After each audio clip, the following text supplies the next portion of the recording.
അപ്പോ ഇന്നത്തെ ടോപ്പിക്ക് പ്രണയത്തെ കുറിച്ചിട്ട്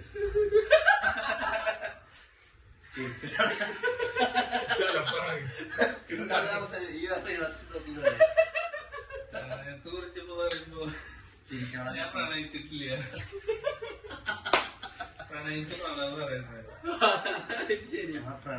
ലൈഫില് പ്രണയം നല്ലതാണ്, എക്സ്പീരിയൻസിന്റെ അടിപൊളിയാണ്.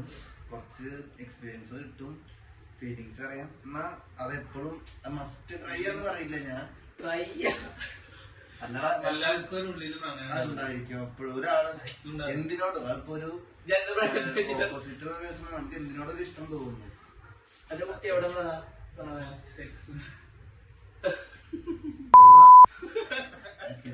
എന്താ നമുക്ക് പ്രണയം എങ്ങനെയായിരുന്നു? എന്റെ പ്രണയം പറഞ്ഞാൽ എനിക്കാകെ വൺ സൈഡ് ലവ് ഉണ്ടായിരുന്നു.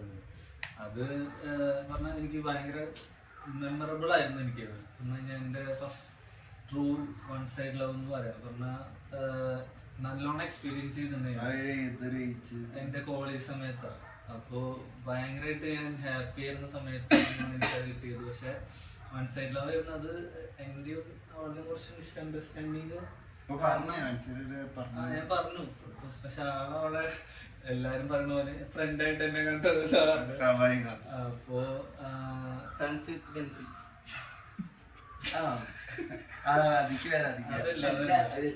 ചോദിച്ചൂടെ? അപ്പോ അതും ഒരു റിലേഷൻഷിപ്പ് എന്നുള്ള നിലയ്ക്ക് കടന്നില്ല. പക്ഷെ നല്ലോണം എനിക്ക് നല്ലൊരു മെമ്മറി തന്ന ഒരു നല്ല മെമ്മറി ഒഴിവായി പോയത്. അങ്ങനെ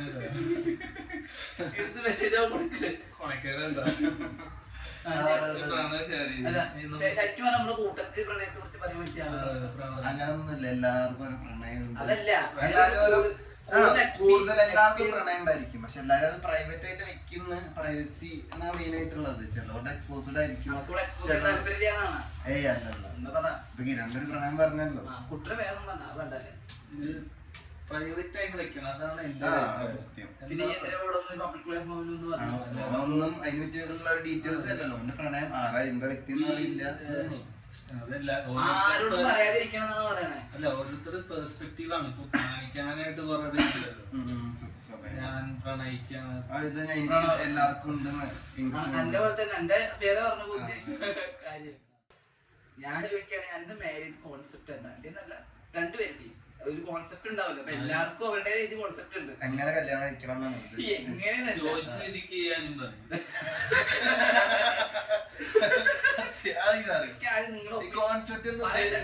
കോൺസെപ്റ്റ് എന്ന് പറയുന്നത് എന്ത് ഉദ്ദേശിച്ചു? ലവ് മാരേജ്, അറേഞ്ച് അല്ല, മാരേജ്, അത് വേണമെങ്കിൽ അതും പറയാം. മാരേജ് ഒക്കെ ഒട്ടില്ല.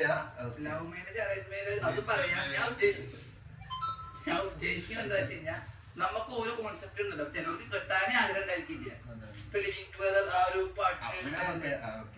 ഇഷ്ടപ്പെടുന്നവരുണ്ടായിരിക്കും, നമുക്കറിയില്ല. അതേപോലെ കല്യാണം കഴിക്കാൻ അറേഞ്ച് ആയിട്ടുള്ള വീട്ടുകാരെ അന്വേഷിച്ച് ഒരാളെ കിട്ടുന്ന ആഗ്രഹിക്കുന്നുണ്ടായിരിക്കാം. നിങ്ങളുടെ അങ്ങനത്തെ കോൺസെപ്റ്റ് എന്താണ് മനസ്സിലാക്കാൻ ഞാൻ ചോദിച്ചത്. ആ രണ്ടുപേർക്ക് ആർക്കൂടി പറയാ. ഫസ്റ്റ് ഒരു ആധികാരികമായി സംസാരിക്കുക. എന്താന്ന് വെച്ച് കഴിഞ്ഞാൽ എനിക്ക് love marriage plus arrange marriage, അതായത് നമ്മൾക്ക് ഇഷ്ടപ്പെടുന്ന ഒരു കുട്ടീനെ വീട്ടുകാർക്കും ഇപ്പൊ ഞാൻ ഇഷ്ടപ്പെടുന്ന കുട്ടിയുടെ വീട്ടിലും എന്റെ വീട്ടിലും നല്ലൊരു രണ്ടുപേർക്കും കുടുംബപരമായിട്ടും ഓക്കെ ആയിട്ട് കല്യാണം കഴിക്കണം എന്നാണ് എന്റെ മൈൻഡ്. അതിന്റെ ടൈം അങ്ങനല്ല, എല്ലാവരുടെയും ഒരു സന്തോഷം. ഒരാളെ വിഷമിച്ച് മറ്റുള്ള സന്തോഷം, അങ്ങനല്ല, എല്ലാരും സന്തോഷമായിരിക്കും. അല്ല, നമ്മളിപ്പോ നമ്മൾ സൈഡ് ചെയ്യുമ്പോ നമ്മുടെ പേരൻസ് വിഷമിക്കുമ്പോഴും നമുക്കൊരു അങ്ങനെ വിഷമിക്കുന്നത് കണ്ടു കഴിഞ്ഞാൽ നമുക്ക് എന്തായാലും ഒരു ഇത് കിട്ടും. അത് നല്ല ക്വസ്റ്റ്യൻ ആണ്. അതാണ് ഞാൻ പറയുന്നത്.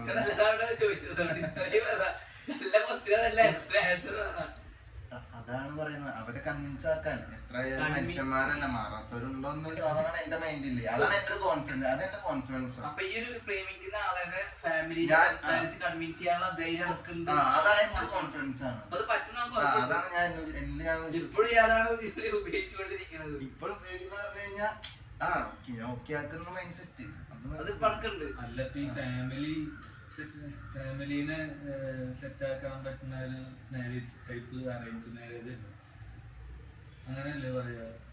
അതല്ല അറേഞ്ച്ഡ് മാരേജ് എന്ന് പറഞ്ഞു കഴിഞ്ഞാൽ അവര് കണ്ടെത്തുന്ന ഒരാളെ നമ്മള് മാരേജ് അവിടെ രണ്ട് ഫാമിലീസും ഹാപ്പി അല്ലേ പറഞ്ഞത്? Happiness love marriage families happy ചിലപ്പോ എന്റെ കേസിൽ ഇപ്പൊ എന്റെ ഒരു അനുഭവത്തിൽ ഞാൻ എക്സാമ്പിൾ പറയാം. പ്രണവ് ഇപ്പൊ ഒരു പെൺകുട്ടിയെ കണ്ടുപിടിച്ചു, പ്രണവിന്റെ ഫാമിലി ഓക്കെയാണ്, ആ പെൺകുട്ടിയുടെ ഫാമിലി ഓക്കെ അല്ല.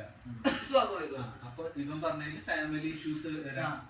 അപ്പൊ ഇവൻ നിർത്തും, ഇവനോ ആ പെൺകുട്ടി മ്യൂച്വലി നിർത്താൻ വിചാരിക്കാം. അപ്പൊ അതില് ഇവൻ പറഞ്ഞത് ഫാമിലീസ് ഓക്കെ ആവാൻ നടക്കുകയാണെങ്കിൽ ഇതിപ്പോ നടക്കില്ലല്ലോ ഈ ലവ് മാരേജ് എന്ന് പറയുന്നത്. അതെ ഞാനോട് ചോദിച്ചത് അങ്ങനെ ഒരു പിന്നെ ഇപ്പൊ നീ പ്രേമിക്കുന്ന കുട്ടിയുടെ ഫാമിലി ഒട്ടും കൺവിൻസ്ഡ് ആയിട്ടില്ലെങ്കിൽ അത് ഒഴിവാക്കൂ. ഇങ്ങനെ ചെയ്യാണെങ്കിൽ ഫാമിലീസിന്റെ അടുത്ത് പോയിട്ട് ഞാൻ കുട്ടീനെ പ്രേമിച്ചോട്ടെ പറഞ്ഞ് നടക്കേണ്ടി വരും, അങ്ങനെ നോക്കുകയാണെങ്കിൽ. അല്ല അത് പറയുന്നത് ഞാൻ എന്റെ ഒരു കോൺഫിഡൻസ് ആണ്, എന്ത് ഞാൻ ശരിയാക്കും, അതെന്റെ കോൺഫിഡൻസ് ആണ്. കാരണം നമ്മളൊരു എക്സാം എഴുതുമ്പോ തോക്കും അല്ലെങ്കിൽ ജയിക്കുന്ന വിശ്വാസത്തോടല്ലേ, അപ്പൊ നമ്മള് തോക്കും, അതില്ലേ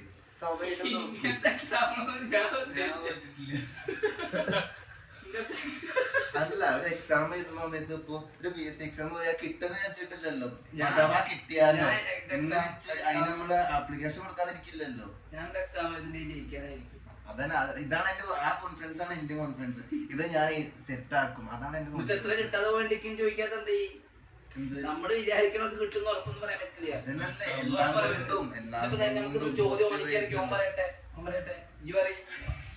എന്റെ കോൺസെപ്റ്റ് പറ. ഒളിച്ചോട്ടല്ലേ? ലവ് മാരേജ് ആണെങ്കിലും അറേഞ്ച് മാരേജ് ആണെങ്കിലും മാരേജ് കിട്ടിയാ മതി.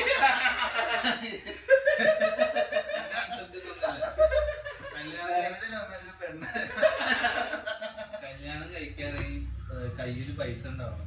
കാരണം വരുന്ന ഒരാൾക്ക് ഒരു ട്രസ്റ്റ് കൊടുത്തിട്ടല്ല നമ്മൾ കൂട്ടിക്കൊണ്ടാണ്. അല്ലാതെ ഈ മറ്റേ കല്ലുമാണക്കാരെ 18 വയസ്സില് സംഭവം മനസ്സിലായില്ല. 18 വയസ്സിൽ കല്യാണം കഴിച്ചിട്ട് മറ്റേ കൂലിപ്പണിക്ക് പോയിട്ട് ആ പെണ്ണിന് അതൊക്കെ ഓരോരുത്തരും കുറ്റം പറയാൻ പറ്റില്ല. അതൊക്കെ രണ്ടുപേരും ഇഷ്ടപ്പെട്ട് എനിക്ക് താല്പര്യം. എന്നാൽ എന്റെ ഒരു മൈൻഡ് സെറ്റ് പറഞ്ഞു കഴിഞ്ഞാൽ ഒരാള് സേഫ് ആയിട്ട് കൊടുക്കുന്ന ഫിനാൻഷ്യലി ഫിനാൻഷ്യൽ സെറ്റിൽ ആയ ശേഷം മാത്രമേ ചെയ്യാൻ പാടുള്ളൂ എന്നതാണ് എന്റെ കോൺസെപ്റ്റ്. അപ്പൊ ഈ ഫിനാൻഷ്യൽ സെറ്റിൽ അല്ലെങ്കിൽ പ്രേമിക്കില്ലേ? ഇല്ല, ഞാൻ കല്യാണം എന്റെ ഒരു അഭിപ്രായത്തിൽ ഞാൻ കല്യാണം കഴിക്കില്ല. സെറ്റ് ആയില്ലെങ്കിൽ ഞാൻ ചോദിക്കണത് വേറെ ഫൈനാൻസ് സെറ്റായിട്ട് കഴിക്കുള്ളൂ പറഞ്ഞു. അപ്പൊ ഒരു ലവിനായിട്ടുള്ള ഒരു മൈൻഡ് ഇല്ല, പ്രേമിച്ച് നടക്കാനുള്ള മൈൻഡ് ഇല്ല. ആ സമയം എനിക്ക് ഒരു ഭയമാണ്, എനിക്ക് പേടി. അപ്പൊ ഈ ഒരു അപ്പൊ എന്റെ ഇതിപ്പോ എന്തെങ്കിലും സെറ്റിലായി വരുന്ന സമയത്ത് ആൾക്കാർ ഇപ്പൊ അറേഞ്ച് മാരേജ് ആയിരിക്കും മേ ബി. അങ്ങനെ ടൈം കിട്ടണമല്ലോ. അവർക്ക് പെണ്ണ് കിട്ടിയില്ലെങ്കിലോ? കിട്ടില്ലാന്ന് വെക്കൂ. കിട്ടില്ല. ഞാൻ ചോദിക്കണത് ഇപ്പൊ നീ ഒരാളെ പ്രേമിക്കുന്നുണ്ടെങ്കിൽ ഈ ഫിനാൻഷ്യൽ സെറ്റിൽ ആയ ശേഷം മാത്രമേ പ്രേമിക്കുള്ളൂ? അങ്ങനെ ചിന്തിക്കാറുണ്ട്. പക്ഷെ എല്ലാ എപ്പോഴും നടക്കില്ലല്ലോ, എപ്പോഴും നടക്കണമെന്നില്ല. പക്ഷെ എന്റെ മൈൻഡ് സെറ്റ് പറഞ്ഞത് ഞാൻ. അല്ലാതെ ഇപ്പൊ കണ്ടിട്ടില്ലേ 18 വയസ്സ് 20 വയസ്സിൽ തന്നെ ഒരു കുട്ടിയൊക്കെ ആയിട്ട് ഒരു വീഡിയോസ് കണ്ടിട്ടില്ലേ? ഒരു അപ്പൊ അവരൊക്കെ ഉണ്ടാവാന്ന് പറഞ്ഞ എത്ര ചെലവ് അറിയോ? ചിന്തിക്കാൻ പറ്റും. കുട്ടികൾക്ക് ഇഷ്ടമല്ല കുട്ടിയാവുന്നത്, അതല്ലേ ഈ പറയുന്ന കോൺസെപ്റ്റ്. സെറ്റിൽ ആയ ശേഷം കല്യാണം എന്നാണ് ഉദ്ദേശിച്ചത്. അവന്റെ പെർസ്പെക്റ്റീവ് അതാണ്. സെറ്റിൽ ആയി കഴിഞ്ഞ് കഴിഞ്ഞാൽ ഫൈനാൻസ് ആണ് നല്ല ചോദ്യം. എന്നിട്ടാ എന്റെ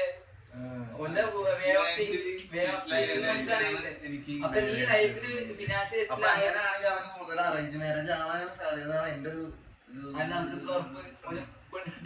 ഫൈനാൻസ് സെറ്റായി അതിന് വേണ്ടി എന്നിട്ടാണോ ഒരു റിലേഷൻഷിപ്പിനെ പറ്റി ചിന്തിക്കുകയുള്ളൂ.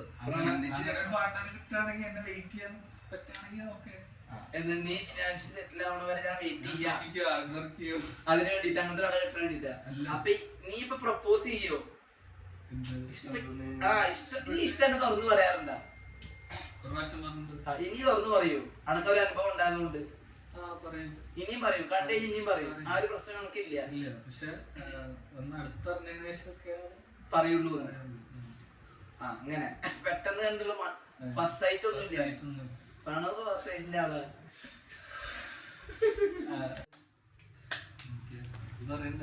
Signing off. അത് നേരത്തെ ഞാൻ പറഞ്ഞു നിങ്ങൾ പറ കട്ടി